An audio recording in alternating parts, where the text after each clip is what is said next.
Are we good? We are recording. Awesome. Technology works. Technology works. So Good far. morning.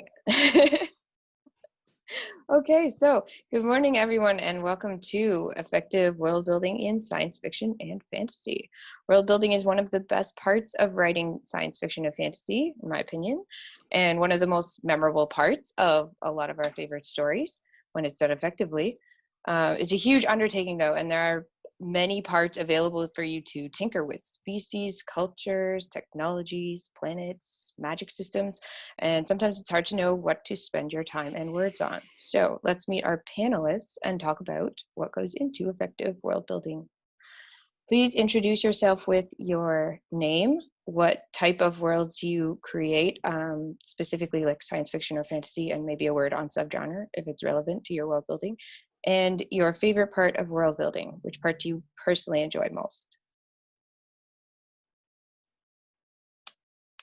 Who should go first? You just did. Hi. There you go. I'm Noah Beta Haron. I publish as NS Dolkart. I have written what I have that you can buy is a trilogy called the God Serfs. It starts with Silent Hall. It is what I call theological epic fantasy, and I love working with mythologies and stuff like that in my world building. I have a work of YA historical fantasy that is currently on submission. So I've been, having the jitters for going on months now because the pandemic slowed everything down. So, and that's what I do. Okay. And Diana, do you want to go next? Wait, which one of us? Oh, there's two Dianas. I'm sorry. I'm Diana. Okay. Whatever, I'll go next. Hi, everyone. I'm Diana Pinguisha, and I write historical fantasy. My debut is called The Curse of Roses, and you can pre-order it. Comes out December 1st. Now, Diana can go after me. I'm Diana Gunn. I am the primary organizer of the Weeknight Writers Group and by extension this conference. I write fantasy novels. My first full-length novel, Moonshadow's Guardian, is available. I say sword and sorcery because I have a lot of the hallmarks of epic fantasy, but no one's going to call a 300-page book an epic fantasy, so that's what I say for my subgenre. And my favorite part of world building is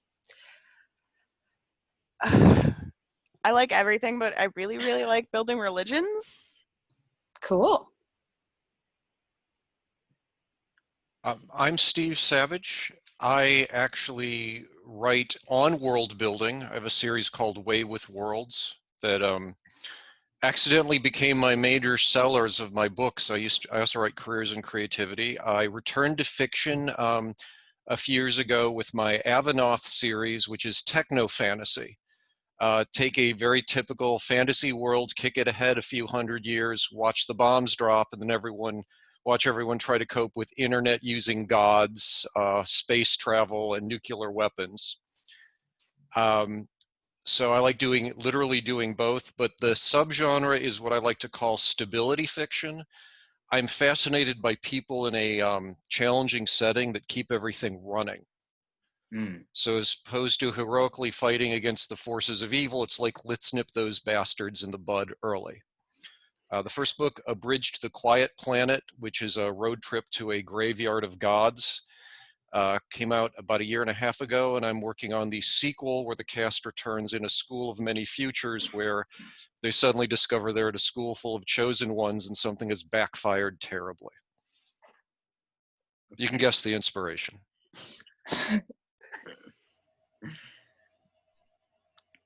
Okay. Now that we've met everyone, world building is a genre-defining aspect of science fiction and fantasy. So readers are looking for these stories partly just to immerse themselves in these brilliantly imagined spaces that are created by other people. So with this expectation in mind, as well as the sheer volume of world building information that's out there and the high bar set by some other authors, what are some strategies for building the best possible world for your story? For example, where do you start, and what are some of the first questions that you consider when you begin to design a new world? If I may? Let's start with Deanna this time. Yeah, okay. So I always begin, because I love having magic, so I always begin with how magic works and how it directly influences the world. With my debut, I know I wanted to make the magic be of use to the population in a relevant manner, such as, feeding people with flowers by turning flowers into bread. And after I know my magic rules, I like building countries and how each country reacts to the magic and how they use it and how it also influences their society. That's my basic starting point. Stephen can take it. Stephen wanted to start. Okay. I usually start with a theme or a pile of ideas, and I brainstorm from there. I don't start with any one thing initially, but then I usually gravitate towards urban environments, how people live every day. And that helps you understand both the big picture and the small picture, is getting to their everyday lives. My setting was actually kind of repurposed a bit, but it's inspired by Richard Florida. The techno fantasy world is run by 12 giant metropolises.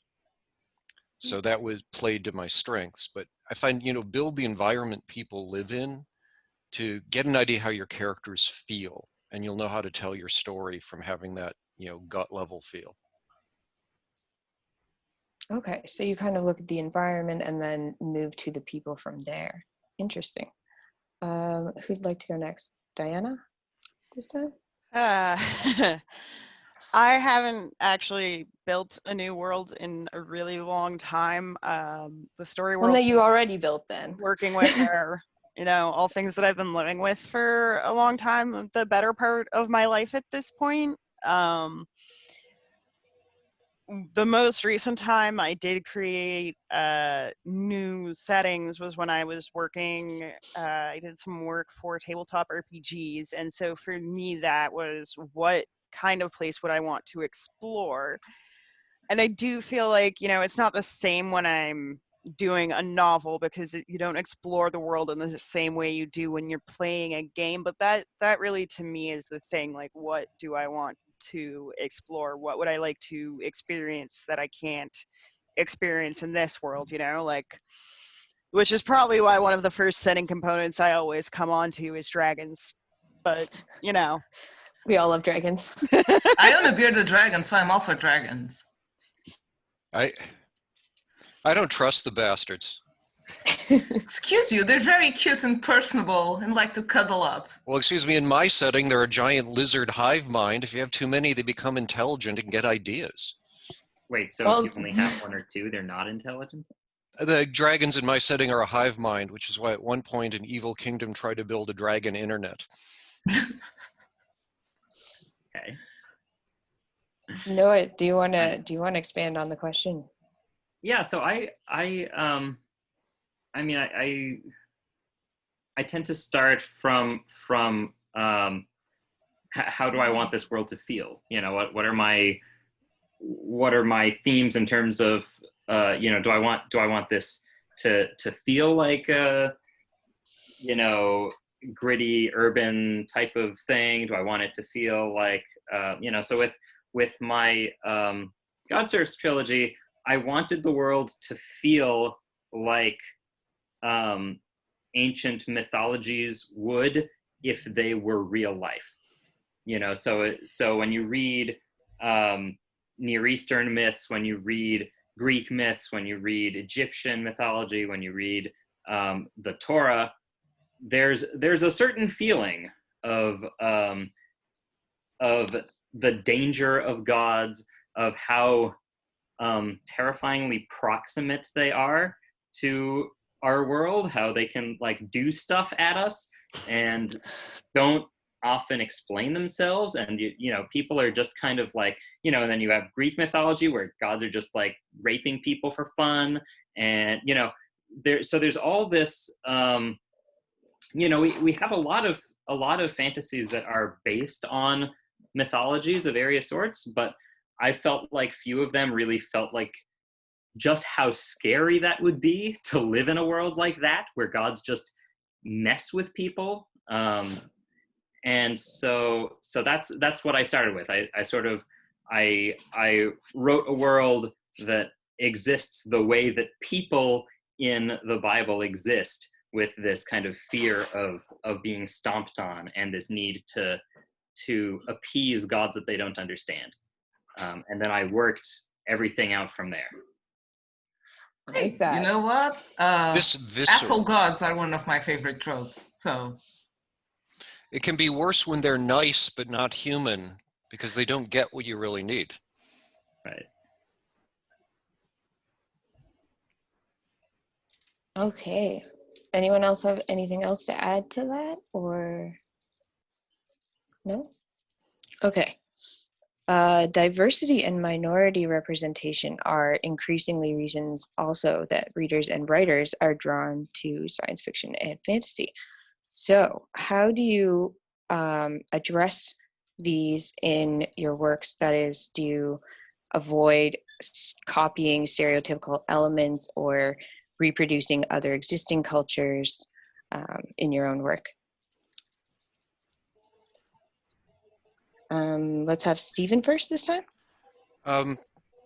Actually, that one thing I did was I set out to tell myself I want to invent new cultures and populations that don't seem anything like what we have, because I'm very tired of that. Earthsea was a big influence on me because Ursula Le Guin, she did not write what looked to be a bunch of generic European dudes doing European things.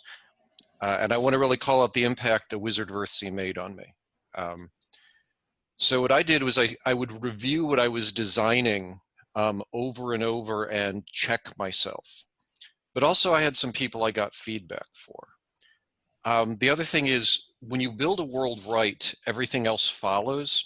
So if you haul a whole bunch of ideas from your world into another world, that's when you have to take a look out. Make sure you haven't imported anything. And that it can also be small things. We think, oh, I'm not biased, but if I see one more someone throw in generic gypsies, I will explode in rage. My Romani friends have called that out. Also, look at how characters look. Are you just importing stereotypical looks into the characters? You might even design a culture and throw it onto people that look like you yanked them out of, you know, a basic art class. So keep checking yourself, keep asking, and learn to admit you're wrong. And finally, I'd note, be aware that probably you're going to screw up the first few times. Look at your background. Eventually it worked out. I think my favorite culture in my setting are what I call Swedish Confucian hippies. A big group of very nice, highly organized people with great health care. But it's fun explore. There's a thing I did where the culture can't be perfect. So book 2, the characters encounter what's sort of an enclave of, we're the traditional people. And one of the jokes of the book are, but we don't know what your traditions mean. You just talk about it a lot. But you get to see the culture isn't perfect. And that took some work to get an interesting and unique culture that didn't feel like it imported stuff. So really work at it, be sensitive, keep reviewing. Important I think notes. there are some things you can import, such as, I'm not saying go steal from all the cultures and mash them together, but for instance, if your world is set in a desert, you want to go look at desert appropriate clothes, for instance. That's just good research, and definitely do that. Just when you start lifting whole chunks of extant cultures, people are going to know. I look to bad role-playing manuals from the 80s as a guide of everything I never want to do in my life.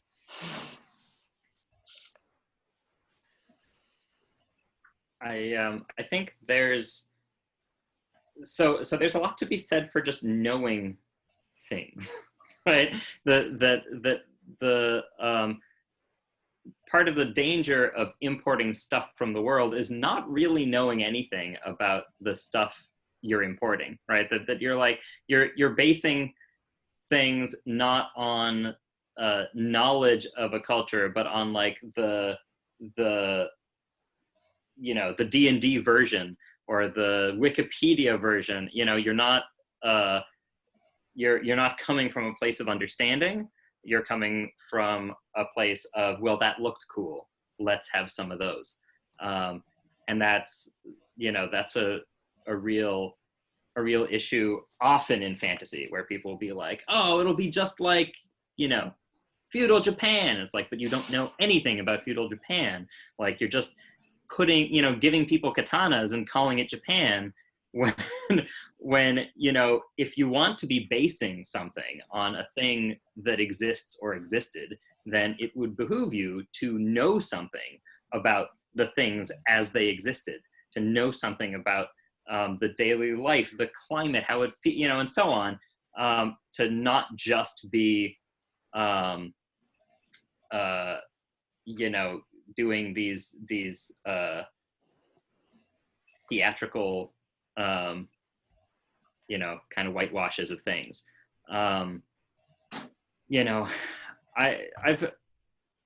my thinking has changed on some things over time. To some degree, in terms of just having diversity, there's remembering and really internalizing the fact that there are no homogenous societies. There basically never have been. Our societies have done so much mixing and interspersing. Travel has been a big thing since antiquity. You know, you're not really going to have the kind of homogeny that people imagine for, you know, an ancient world. You can, you know, this is true of medieval Europe. This is true of any, you know, of earlier antiquity, of all sorts of places and peoples that are cultural imagination as built, you know, primarily in the late 19th century, early 20th century, like just like stuck a bunch of beliefs and assumptions about older worlds that were not true, but that we have had to unlearn ever since then. So, you know, There is no unbiased history. Yeah, I can actually add to that, in Sure. that I had to research my own country in the 1300s when I was writing A Curse of Roses. And so I went further back because one of my characters is a Moor, as in people from, you know, the Caliphate, when the Caliphate owned like a lot of, not owned, they occupied a lot of the Iberian Peninsula. Mhm. And unlike all my beliefs that I was taught in school, not all Moors were Arabs. Yeah, no kidding. They were like 50% Muslim, 25% Christian, 25% Jewish. And when the so-called reconquest of the Portuguese people happened, they were like taking Lisbon from fellow Christians and not, you know, the otherworldly alien Moor. Yeah. Oh yeah. The Reconquista So is a really ugly beware of a lot of history, because history is written by people in power, and the people who could write at the time were rich white men, or, you know, privileged white men who could afford to go to universities with the church. Yeah.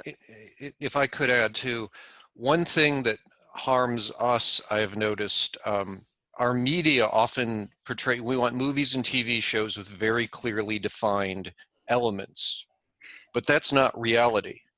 So, you know, it's always the classic, like, you know, ancient Rome is a bunch of white actors being white around white pillars. Not even 10. Speaking She's in like, we're British 10. accents. It's like, Very importantly, they have generic English accents. oh, yes. So Yes. really everyone's idea of, is a bunch of pasty white European dudes running around white architecture being white, and it's not true.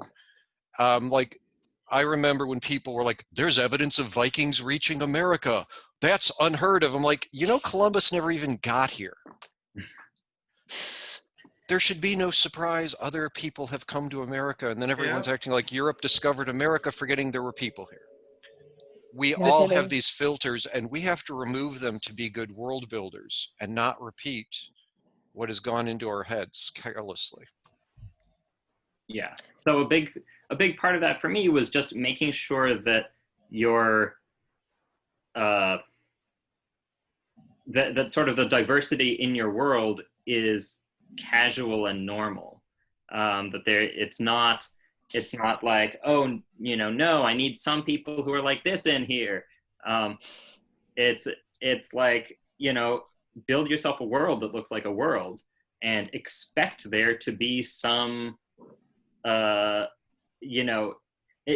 expect it to be like there's airlocks in between each city and country, where like the people from X city, are all inbred. They're like they're born No, that's and just raised there, royalty. children there, like, never move elsewhere. Like, you move like 20 miles south and like now everybody's white, or whatever. That's not like a thing in any world. You're gonna have people move around. You're gonna have people who kind of do understand each other's cultures, or oh, my grandmother was from there. You're gonna have heritage that goes beyond current geography. You're gonna have heritage that goes beyond the location that we find you in, and it's going to include things like religion and diet and all kinds of stuff that aren't necessarily just where you're from, but also what kind of a family you're from. Are you from a noble family that lost all its money? Are you from a rich family that pretends it's not rich, like we have nowadays? Like what are you? What there's more to diversity than making sure that different like locations are represented. And yeah. One example that I would like to point to where this is really obvious is if you look at the different Star Trek shows. The reason why a lot of the older Star Trek shows, we don't really talk. We make jokes about the old Star Trek shows. But, Deep Space Nine is this deeply beloved thing because all of the other Star Trek shows, they show the alien races as, these single-note societies. But Deep Space Nine has the space. It gives characters from different races the room to really, both human races and alien races, to really explore what their cultures mean to them. And that makes Deep Space Nine a much more powerful show than The Next Generation. Babylon 5, I know there's often the argument, but that's very similar too. You have some races peoples riven by religious factions and disagreement, and just like real life.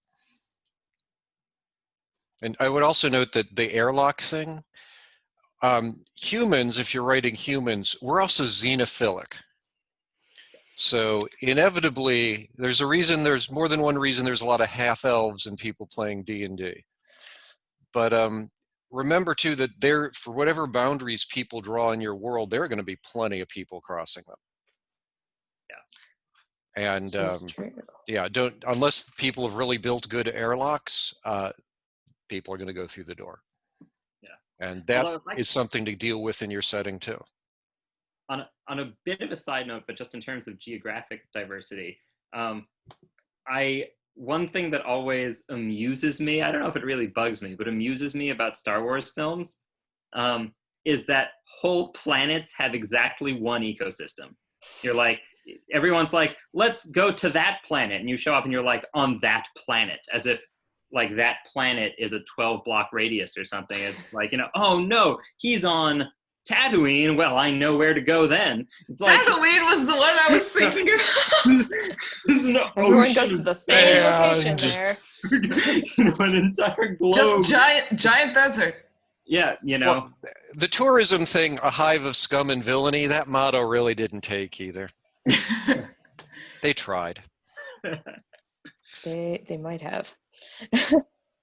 So basically, what we're looking at then is with our research to kind of seek out maybe alternate stories that are related to maybe the mainstream research that might be available.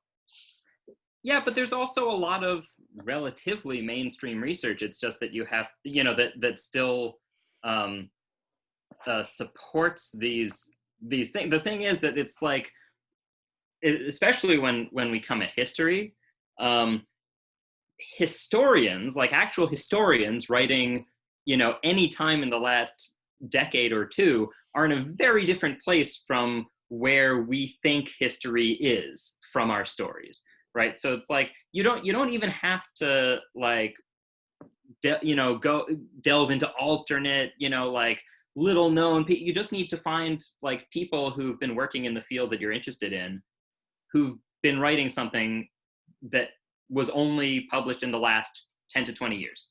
If it's reasonably up to date, it will have a bunch of stuff in it that you weren't expecting, because it'll be, what we know now, not what we thought we knew in the 80s, I also History is think you always should updating. check out beyond historical work, check out archaeological work. Yeah. Because archaeological work will tell you things history will not.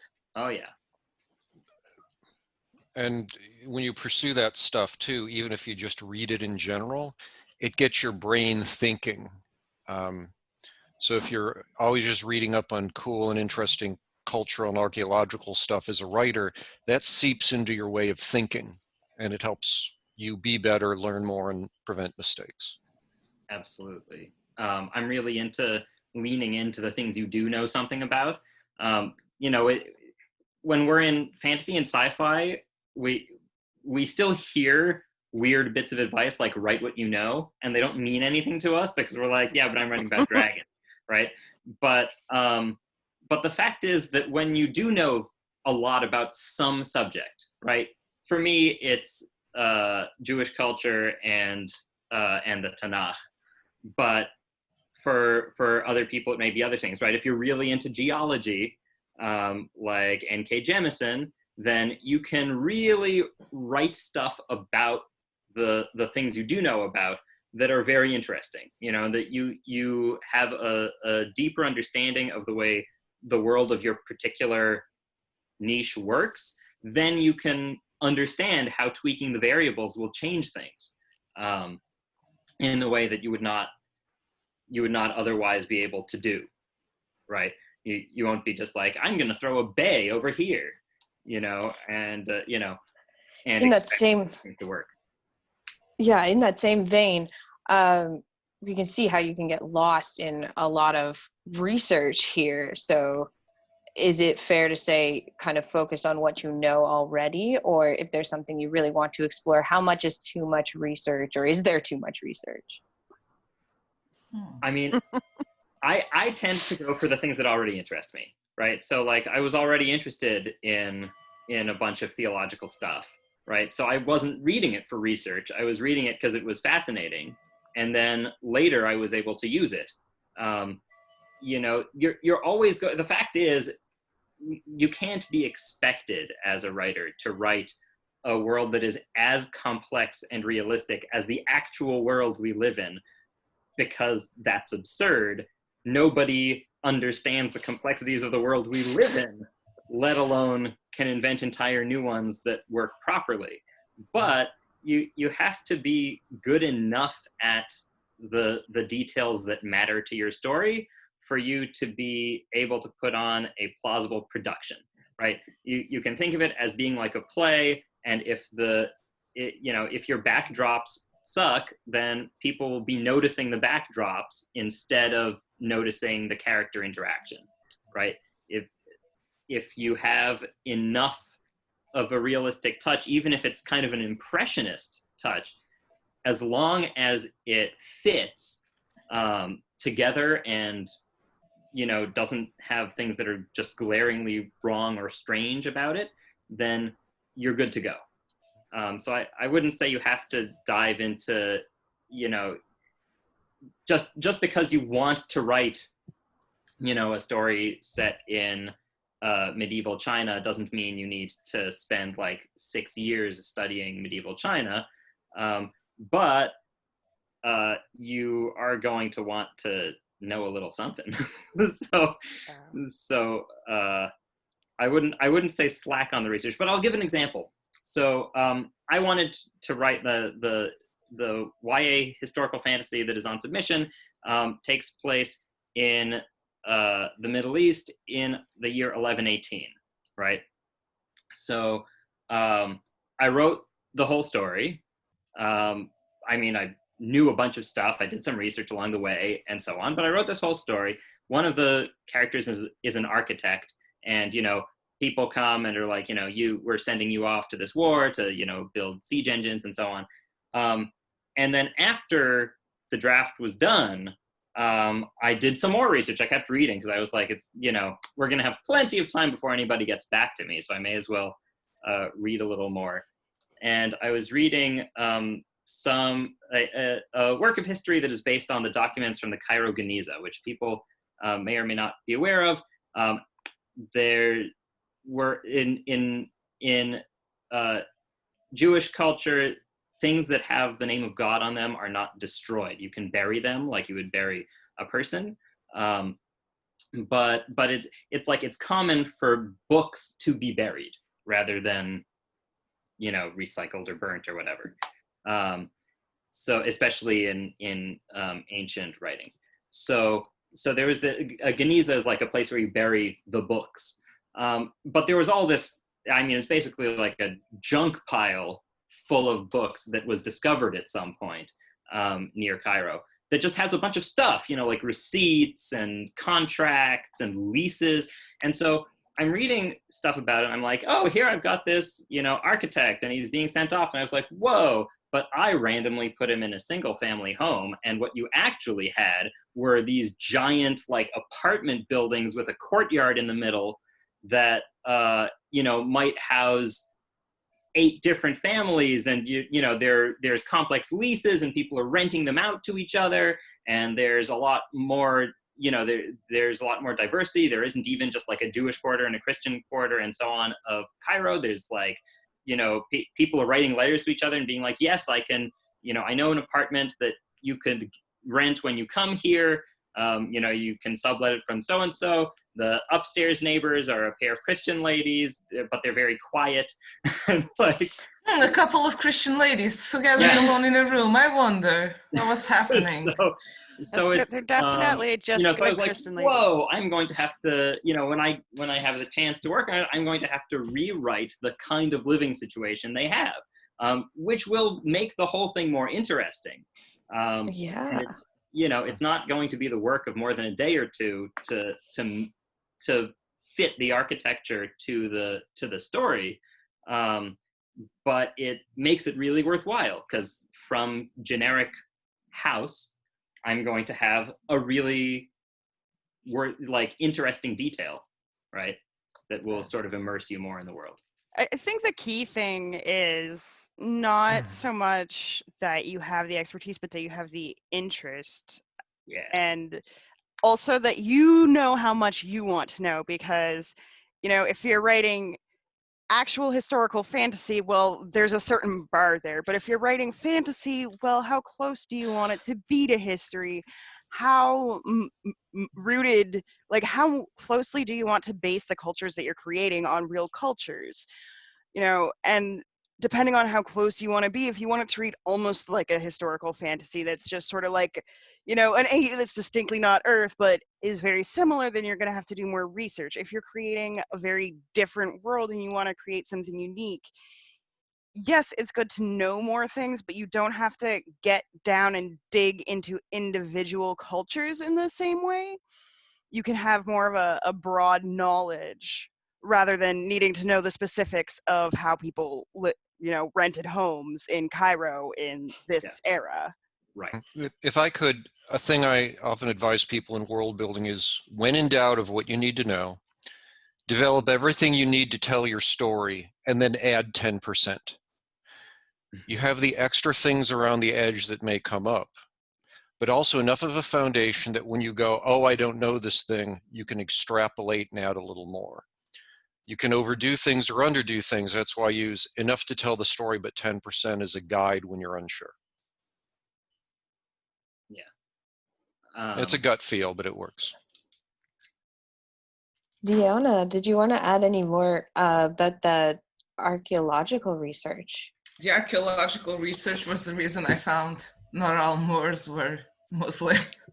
Because we did like some really interesting work by an archaeologist called Claudio Torres, and he went up to dig stuff in Mertola, and reading his interviews and his work was really an eye-opener, because I just thought, because I'd been taught that way, that the Moors had just invaded. And it's like, you're always going to have border skirmishes. That was how medieval society was. But they came through trade. And we never think about that people just started trading, and that those who lived in the Iberian Peninsula pretty much went, our Christian overlords are way worse than the people we trade with. Plus, the people we trade with don't demand conversion, just vassalage. So some people did convert, but they weren't forced, unlike popular belief. So yeah, always question yourself and question the narrative. I really like playing with that as a theme. Question the narrative you've been told. And in terms of research, it's like what Stephen said. I usually just get enough to do the book, and then I do 10-20% more to have my foundation. Otherwise, you're just going to be unsure about a lot of things, and you cannot extrapolate. And you're going to be doing more research. And you can go farther if you want, but sometimes you have to set an upper or a lower bound. So you either get to work or stop building your world and start writing the damn book. Right. And the thing is, like, there comes a point where you may not have to do more research if your fantasy element is going to be taking over from the world, right? So here I've built this whole complex world, but I don't need to look up anything about astronomy if I'm going to have the stars actually be, little torches made out of the wood of the primordial plant monster that was shattered into pieces and, stitched to the sky. Right? So if I'm going to have that as like, that's how it works, then like, I don't need to know anything about astronomy. And so on. So in places where your fantasy element is going to really be the driving force of the narrative, you can stop researching after a while and just go with it. Mm-hmm. Give us that overpowered fantasy. I love it. The more over the top, the more I love it. The details sometimes really make it, Mm-hmm. But Because I was thinking about the Mistborn series, which has great world building and a great magic system, and it really overtakes the narrative, and I love it for that. I always find it comes back to the characters, and if you can take the characters in your story relating to the world and make people feel the world through them, you succeeded as a writer and as a world builder. A simple example in my setting is pizza. Pizza exists in my world, but it evolved from putting hummus on bread and baking it. Pizza as we know it evolved as pizza migrated east to another culture. It seems minor, but there's a character who basically has family from the origin of Pizza City. And she has strong opinions on this. But it comes into just a little thing where she's reliving her childhood, but now, this place serves both types of pizza. But this is just a little bit of world building. At the same time, another thing, the characters literally are used to having a planet where gods go to die. It's the gods' graveyard. They travel to this world, die in a very colorful manner that you don't want to happen on an inhabited world. And they're just used to it. They grew up with it. That's normal. But you get to see it color their little interactions about things because it's still there. So connect the characters to your world, big with pizza, large with 400-foot tall dead god bodies. Or if you're like me and have like two characters that were born 100 years apart and one becomes a spirit trapped in a stone, she can comment on how the cuisine has changed and that it basically hasn't, they just changed the names. She should spend all her time just complaining about the kids these days and their technology. Like, you know, in my day, we didn't used to write things on paper. Like, you're not using your brain like a normal person. You're a sword that doesn't have enough bread. Yeah. Okay, I'm just checking to see if we have any questions in the chat, and I'm not seeing any at the moment. By the way, I do want to say, I hope this becomes a regular thing. It would be interesting to see panels on very specific discussions. I'm sure some of us could go on about magic till no one else was there. Oh my God. Yeah. Which I kind haven't of asked that magic? question just yet. Which one?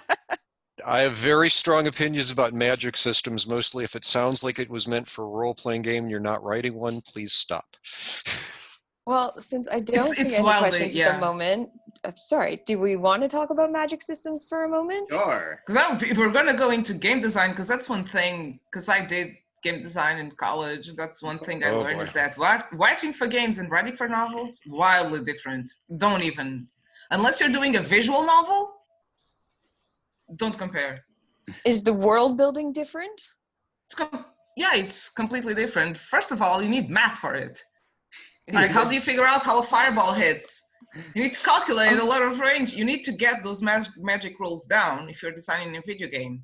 Whereas if you're writing a book, you don't need to be as, you know, to the minutiae of the arch of a spell and Yeah. And it's physics completely different impact. when you're writing an anime, because at that point you don't need to care about physics at all. No. I actually did, in my setting, though, the magic is a little more believable. The characters have to name their spells to conceive of them. So it's people that are a little more street level magic, still having to think like, you know, kinetic lance dynamic and so on. So I deliberately threw in a little anime. Mine just has to be accepted. But yeah, well, a thing I would note too, and this is important because thanks to the influence of RPGs, we think of magic in game terms, but there are many different game systems. Like the Forged in the Dark system just treats your character has a chance to do this generic action. Everyone does it different. This guy throws fireballs and this guy hits people in the face. The end result, everyone's in pain. And you just think of levels of scale.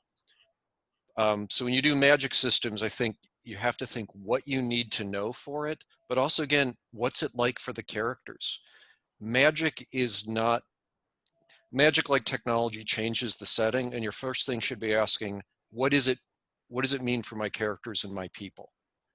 An example in my setting is, if you use magic, you get a little weird because you have to think differently all the time. So that led me to think things over. You know, what's the psychology of magic? So most mages have one of two traits. They're either a little weird, or they have what they call in slang an anchor, something that they obsess over a little bit to anchor them. So one character is very anal retentive, and she just latched onto that. We meet a necromancer who belongs to a forward-thinking guild that also teaches you grief counseling. And his anchor is, I am going to be the nicest guy ever. But it first seems funny, and then you realize he is like afraid everyone thinks he's evil because he raises the dead. But again, whatever you do with magic, however you do it, have it mean something to the characters and use that as a ground. It'll keep you from over-defining, but also keeps you from building a heartless system. Yeah. That doesn't mean anything except feeling like a role-playing game. Good point. I think in general, just following through is like the most, like whenever you're doing anything half speculative, you need to follow through on who your characters are. You know, if you're saying that your character is really great at telling truth from lies, and then they're not, then you've just oversold your character and people get annoyed, right? If you say that, you know, magic is possible in this way, then you have to think through, like, a bunch of your things may not be surprising to your characters. They may be normal, and you need to kind of make sure that you're not throwing in a fantasy element in order to get you out of a jam, and then not pulling that thread through the entire tapestry of the story. It has to fit. It has to make sense. It's okay for your characters to be surprised now and then.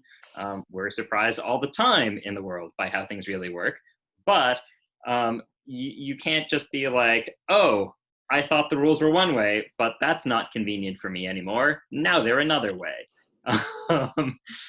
If you're gonna break your own rules, you need a reason for it. It can be just because you didn't tell that explicit rule, and it can be broken. Your main character might not be aware of it. Yeah. But Or otherwise, your main character's the exception. Oh, his fireball wasn't as powerful due to his, you know, fear of fire. I miscalculated, but oh wow, damn. You're going to screw up. The part of world building is being able to patch. Yeah. It's like software. But don't write Diana? yourself into unpatchable code. Well, then you release start from zero. Then you start a new series and you call it My Novel Vista or My Novel XP. Yes. Did you want to say something about your That's how I magic should systems? start titling my draft files. Just, you know, draft 1 is...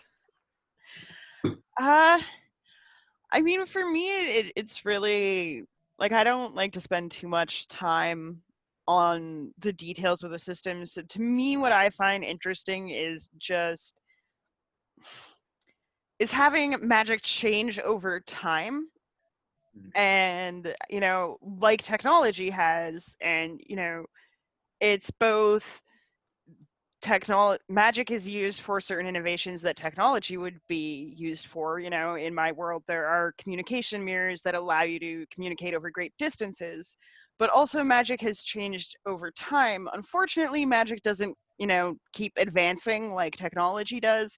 Magic has actually been curtailed because humans kind of messed up with it way too many times. So their power has just been gradually reduced and reduced and reduced by the gods, who are like, Can't trust what you are with you even anything doing? anymore. They're not going installing. to pull off magic cold turkey. They're just going to kind of titer it down. This is What was this a is an really good intervention. interpretation? A really good interpretation of that was Onward, like Pixar's movie. Yeah. Where like the world was full of magic, and then someone invented the cars, and so they stopped flying because they drive the car. In the setting I write, magic is actually very powerful, but the more powerful it is, the more ritual behavior you go through. So most modern mages, they want to be like technology, so they're trained to do things at, you know, a single thought. They could be, if trained, more powerful, but some of them, like, you know, the modern way of doing things, push button magic out of your head. So there's these contrasts, like the aforementioned necromancer. He doesn't raise much more than 1 or 2 dead people at a time. He works with coroners, but if he wanted, he could poison a shit ton of people and raise a small army if he took the time. But people's cultural desires also would affect things. Magic, when it comes to culture and everything else, there's no difference between it and technology. It's a way to achieve a goal. Keep that in mind, apply accordingly. And it also opens you up to fascinating writing. Absolutely. I mean, one of the types of magic that I have really emphasized in my world is magic around food preservation. You know, they have long winters, so they've developed magic to preserve fruit and vegetables for much longer, so that they can survive those winters and not get scurvy. And I think those mundane uses of magic are really underrated. Like, a lot of people will have some sort of magical communication thing, or, you know, everybody loves having portals. Portals are great. I wish we had portals instead of trains. That would be awesome. Uh, but they don't think about all the other everyday things that magic could be used for. And actually, that's one of the things that I do think that J.K. Rowling did well. She did a lot of things really terribly in the world building, but she had Mrs. Weasley doing the dishes with magic, and that to me is like so real. Humans would obviously find a way to do the dishes with magic. Are you kidding me? A line Yeah, from mine my was. sorry. A line from my second book. These characters are temporarily moving into an apartment. The team sorceress is not there, and someone yells from above, "Oh, notice the one person that can control gravity isn't here." Because everyone is hoping, like, well, she manipulates gravity. She'll help us move her stuff. Nope, she's busy. But this character would just like move things around with gravity when they moved. It's just normal. That's why one of and- my first steps in world building is always to think of how, if I'm going to do magic or science, how is it going to impact the world? Like in itself, not just like your day-to-day lives. Because if you have someone who can manipulate ice, why wouldn't they not help, people freeze stuff or have ice cubes in the summer? And if someone can manipulate fire, why are they not working at like lighting up the candles across the streets in the public? Imagine a wizard whose only job is lamplighter, just walking down. Sharing the Visualize boys. this cool. He's just walking down the street and lamps are going on. And That's his job. And no dragons, no dungeons, no one trying to murder him, no demons. Just every night he goes, turns on the lights, and then goes home. Sounds like a cushy gig. I'd read a book about this guy. He's going to see stuff. Legend of No Korra kidding. also did that, in that they had firebenders provide electricity to the town. They had like a power plant, and the firebenders could just channel lightning into it and power up the town. Avatar: really The cool. Last Airbender does that really well too. They use it for Oh. all kinds of things, like the mail delivery system in. But not to save cabbages. Cabbages No. knew what was coming. My cabbages. Yeah, I like magic as at least for my series, I used magic as intentionally mysterious, because I felt like what makes it magical is that it's wondrous, right? That people, somebody's doing it, and you're like, what? How did they do that?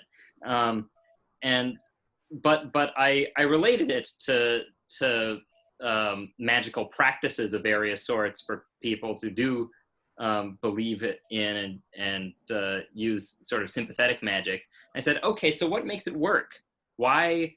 What is it about taking the right mushroom and this person's hair and lighting it on fire and so on that makes that work? And for me, it was a matter of poetry, right? That the gods built a world in a specific way, and if you can just get it to resonate just right, if you can put the ingredients in the right order, then you can convince you can hack the world to make it do the thing that would normally be against the rules. However, that doesn't mean how powerful it's going to be, or how it's going to work out, or whether some god will notice and get mad at you and squash you for it. So there, so in my world, there's this whole community of academic wizards whose goal in their lives has been to scientifically document which things will have which effects, and get there to be spells that you can do that will always work. And so on. And so that, but that approach to the world angered the gods, because they don't want people to just be like, basically siphoning their magic for free to use in various ways.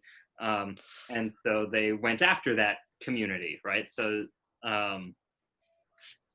that way I sort of maintained this is magic, and you can throw a bunch of ingredients that mean something to you into a pot, and it may do the thing you want it to do, but it could also do something else if you don't know what you're doing. It's very like in D&D, the Chaos Mages, where you can just, it's chaos. You can just easily turn someone into a chicken or just do nothing. Right. So really, a lot of this is like software. You said it's like software. You mean? Yeah, you never know what's going to happen. The people didn't fill the manual. Oh, and no one reads the manual. No And one. even if they do, there's bugs afterwards. Well, And sometimes the manual sucks. The documentation isn't well written. A thing I do in my setting is magic, especially because people who learn it young, they screw it up. Yeah. So there's a common thing known as mage burn, where raw magic scours the skin. A teacher character gets her class to listen by noting that she's got burns on one hand from her mistakes and 3 implanted teeth from her poor attempt to fly. But the idea is, magic in the hands of people is power in the hands of people. Yeah. Even if it's push button, oh, this can never go wrong, doesn't mean you won't use it for a very bad idea. And there's no takebacks from a fireball that covers 1,000 square feet. Just like the Nobel Prize creator doesn't get to take back dynamite. Oh, you mean he just regrets it intensely. Yep. And now his name is immortalized in an award for people not like him. Right.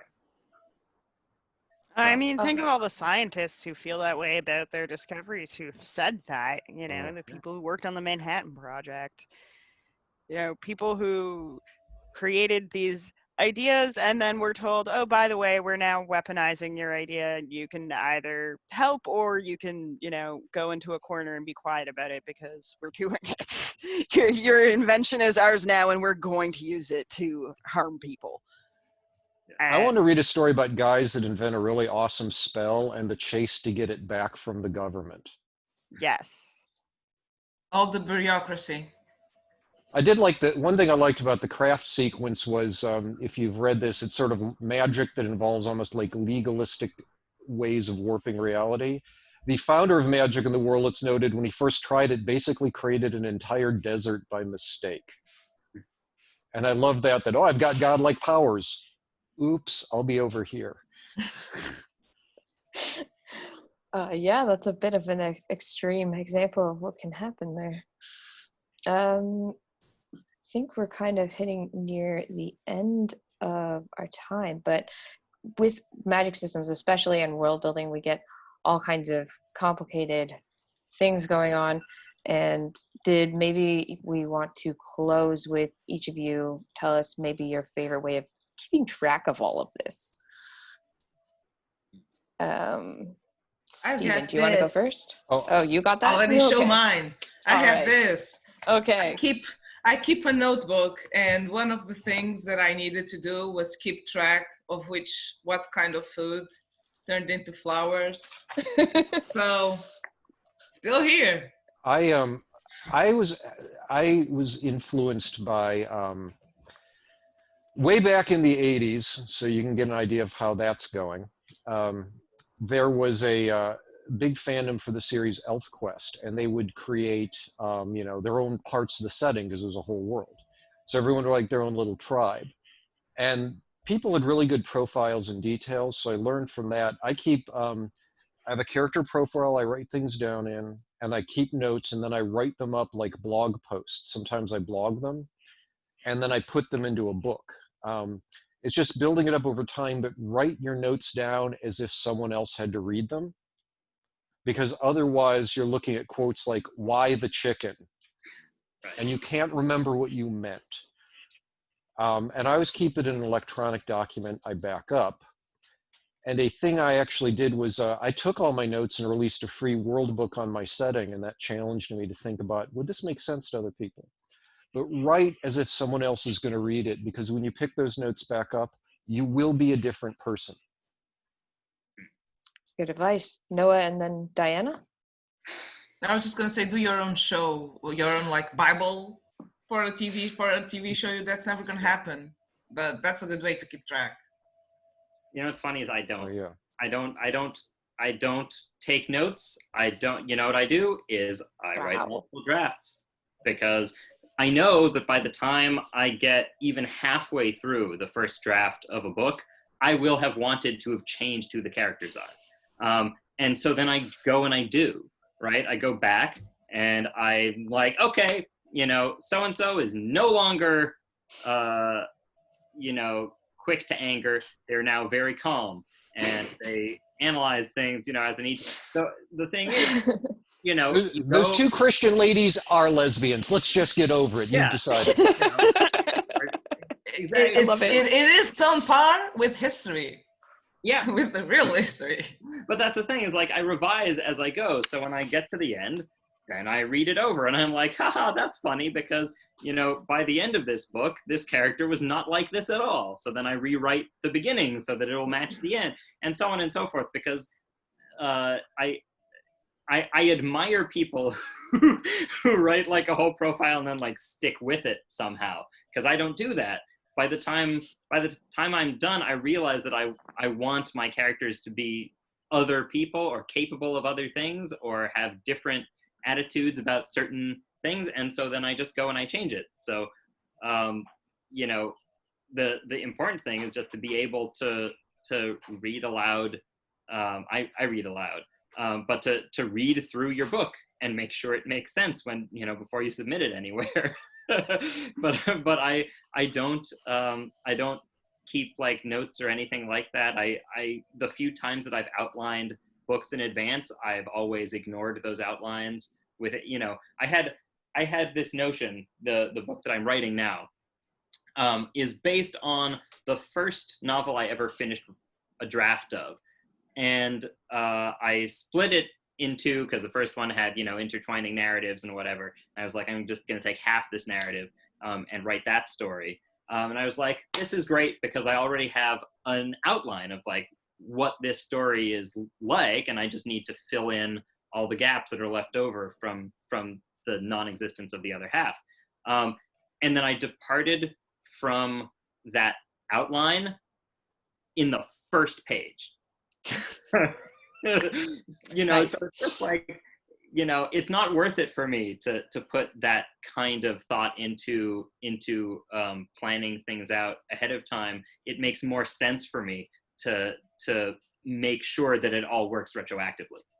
We found our pantser. Yeah. You must have a great editor. Diana, do you want to say a last word?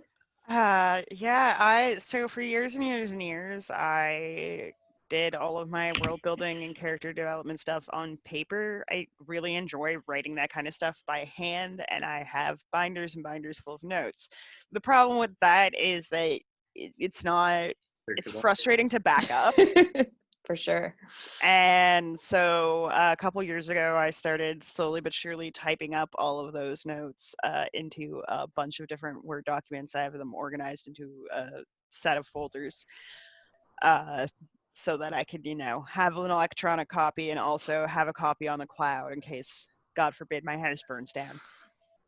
I want to note one thing on this very simply. Back the hell up. I use CrashPlan. I have a backup drive. I back up things bi-weekly to a flash drive, and then once a month I back up my data to a flash drive, to a flash unit, and put it in a safe deposit box. Something I just will use go Dropbox. wrong. Wow. That's good too. I don't never rely on any one system because I've worked in IT for 25 years. I will So- say that Dropbox hasn't let me down yet in 10 years. No, it's good. I'm just saying, have multiple methods, also convenient. I have Mega. Okay. Mega and a separate hard drive that's not the Windows one. Because I can get stuff out of the second hard drive if Windows crashes. I cannot get it out of the Windows drive if Windows decides to try it. Anything else? All right. Thanks everyone for being on this panel. Right. And I say when we do it again, let's have multiple ones on different subjects. This was a blast. Well, that will be up to Diana if she hosts more panels. That's why I probably Well, we will see. We will see. All right. Thanks, everyone. Especially safe. Jade. Yeah. Thanks Have a everyone. lovely This is really day. fun. See Thanks some for of you later in other panels. planning it. For sure.